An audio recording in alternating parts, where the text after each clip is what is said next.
One of the most fun things to do as a painter is to match colors. It's just a lot of color mixing. It can be really fun. It's such a great way to learn about color. When you're doing that, the first thing you ask is, what is the hue? These colors are all some variety of the same hue. They're all some form of oranges. It's a little bit hard to tell in this lighting, but each one has an orange base. So if I was going to match any of those, I would start with knowing that it's orange. I would also have to ask myself, what's the saturation level? That's how light, how it's dull or vivid a color is. Like this is a very vivid orange. Versus that's a very dull, a desaturated orange. So we need to know that going in when we're trying to mix, and then we'll ask ourselves, what is the value? And that is how light or how dark a color is. And so we'll talk about this more, and we'll practice matching. And I have I got some cool new books that will help us come up with new ways to match colors. But basically, what we're going to do tomorrow in class, and this is a great at-home exercise, I'm going to have flowers. I'm going to have all my still life fruit stuff. You can also do this with an interior. You could do it with, don't do a portrait. I think it'd make it kind of messy, but you could just do a simple still life. What we're going to do is we're actually just bit by bit, all we're going to do is try and match the colors on the objects. The realistic colors. That's fake fruit, so the realistic fake colors is what we're mixing here. As you can see, I'm just holding up my brush constantly to see how close I am to the actual thing I'm painting. That's why it's kind of fun to do this with real objects. You could also be holding it up to an image. I was just not bringing in something on your phone. It's really hard to do this, but if you have even a printout. And we're going to just practice matching the fruit. I'm going to be honest, I didn't record properly. So there's a whole other section that's missing with the fruit in the bowl that I was painting that you can see. But I remembered to do it once I got to these grapes. So that's why we're starting midway through. But yeah, so what you can see is you'll notice I sped this up, otherwise it would be the longest video ever. But I'm constantly holding my brush up to the thing I'm painting to see if I'm matching it. Then I'm asking myself, okay, is it not the right color because it's too vivid? Well, how do I dull that? I always first go to the opposite color. So for this green, I was adding little bits of red and pink. If I needed to make it darker, I was adding either a little burnt umber or some black or a darker red. If I needed to make it lighter, I was mixing it with white or yellow. And again, in class, we're just going to be all working on this together. We'll be mixing together. I'll be walking around trying to help you. But we are going to spend the entire time very, very intently, very purposely matching colors. And towards the end of this, I made some creative decisions, which is what you can do to try and make like how the apple pull away a little bit from the watermelon. It helps if you start with a cooler version of each primary color and a warmer version of each primary color. So I used a variety of reds. Some of them were more cool sides, some look like a little more, a little more purpley, and some were a little bit more orangey. And that really helped a lot because that was another thing I'd ask myself, the color temperature. So I highly recommend this.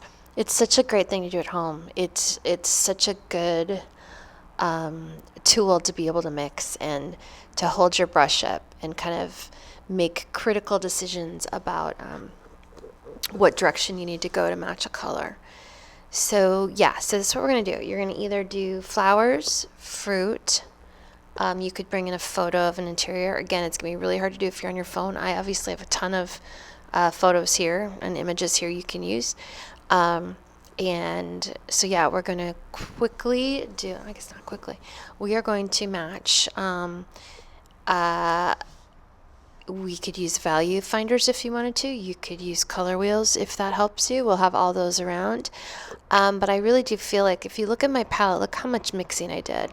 We are just going to mix and mix and mix. I think it's a great way to start out this session because we're going to be doing a lot of really fun technical exercises I'm super excited about. For anyone who's new, we often have our classes are connected to an artist. In this case, this is not the case. This lesson is going to be about color mixing, and we're going to just be constantly talking and going deep, and I'm going to have a lot of canvases up where we can all be looking at how we get to certain colors. And I'm going to talk about some of my favorite colors to mix with, like burnt umber and viridian green. I just got this new book and they mix a lot with light magentas, so now I'm really into that. But yes, so I think this will be a really great opportunity to learn how to mix. So after we are done and happy with the realistic looking still life, ta-da, this is the finale. We are then going to do the same object. So you're going to have to move kind of quickly, and we are going to steal a palette. In this case, I decided I'm going to use this Magritte painting, which has a lot of dull blues and violets. It's very limited, and I wanted to try that. What we're going to do is have these holes, these enforced holes that you can put these directly on whatever color you're trying to match, and it really helps isolate it and helps it make it a lot easier. And you can actually mix a color and then dab it onto that piece of white to match it. So to make this more clear, we are going to use the same fruits, the same that we used in the first one where we match the actual colors, and we are instead, so I quickly just kind of sketched out the same kind of format and shape. Instead of using the actual colors in front of us, I am going to mix the colors in the palette. You could use an abstract painting. You could use a Rembrandt painting. I wanted to do this because I thought it was really challenging, and it was. So what I would do is then when I was trying to pull some colors out from there, I would just isolate them with that little circle, that little hole punched kind of circle. I don't even know what they're called, and I just looked at it. And so then I was trying to mix it, and you could see I was struggling. You can see it's kind of greeny versus this violety. So I kept having to go back and try different blues and different red combinations. And you see, I start getting it. You can see this. It's starting to move closer to what it actually is, a cooler. And then I would dab it. There you go. Now I'm getting there. I would dab it on the white next to the hole and then I would be able to tell much more. So I just kept moving around. When I wanted a lighter color, I found a lighter bit of the painting. When I wanted a lighter color on what I was painting, I'd look at the masterpiece and find a lighter color. I hope this is clear. So basically, I thought this palette was working, so I thought I'll just steal the palette. I love to steal a palette. And yeah, so it became more about obviously light and shadow and matching color values with the values of the painting. But so yes, again, we're going to mix and mix and mix. As you can see, again, look, my palette is getting messy because I am doing so much trial and error. You only have good luck with this if you are constantly tweaking. And we're going to talk a lot in class, and I'm going to make a follow-up video for this for your records, hopefully next week. And we'll think about all these interesting ways to lighten, to darken, to desaturate, and hopefully this will just help you constantly get to where you want to go. This helps obviously because if you ever want to paint the real world, great, you know how to do that. If you want to paint a skin tone, you know, we don't always want to be reliant on exactly what's in front of us, but I think this is a fun way to keep practicing the mixing. Anyone who's like newish coming in and has not taken the class, I know it looks hard. It's actually, once you start doing it, it's really makes a lot of sense, and it requires just a really cool combination of critical thinking and a very small amount of knowledge about mixing colors too, and then it's just trial and error and not getting so frustrated that you quit. But I always love color mixing. It's one of my favorite parts of painting. So I think it's going to be really fun, and I'm kind of proud of this. This was a lot of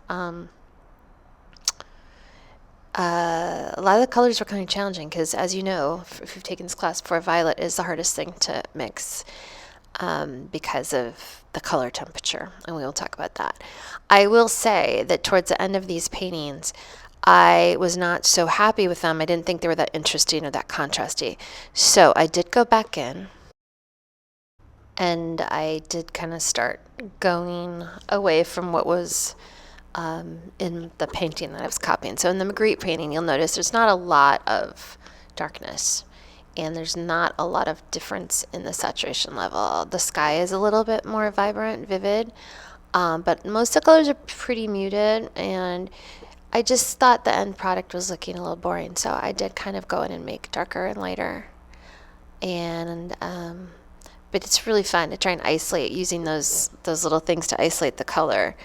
And yeah, so I would just be mixing and think, oh, this is too green, this is not matching, or this is too light, this is too dark, and then go back in. And I knew I needed that light streak in there to make it a little more contrasty. And yeah, and so the final product, I did tweak it a little bit by just adding some elements that weren't quite there in the Magritte painting, but it's close enough, don't you think? I think so. I could have gone lighter now that I look at it. Yes, so two different versions of basically the same thing. That is what we're doing tomorrow with the goal of learning more and more and more about mixing. Again, you could bring in an image of a landscape, interior, a still life. I would say objects over people.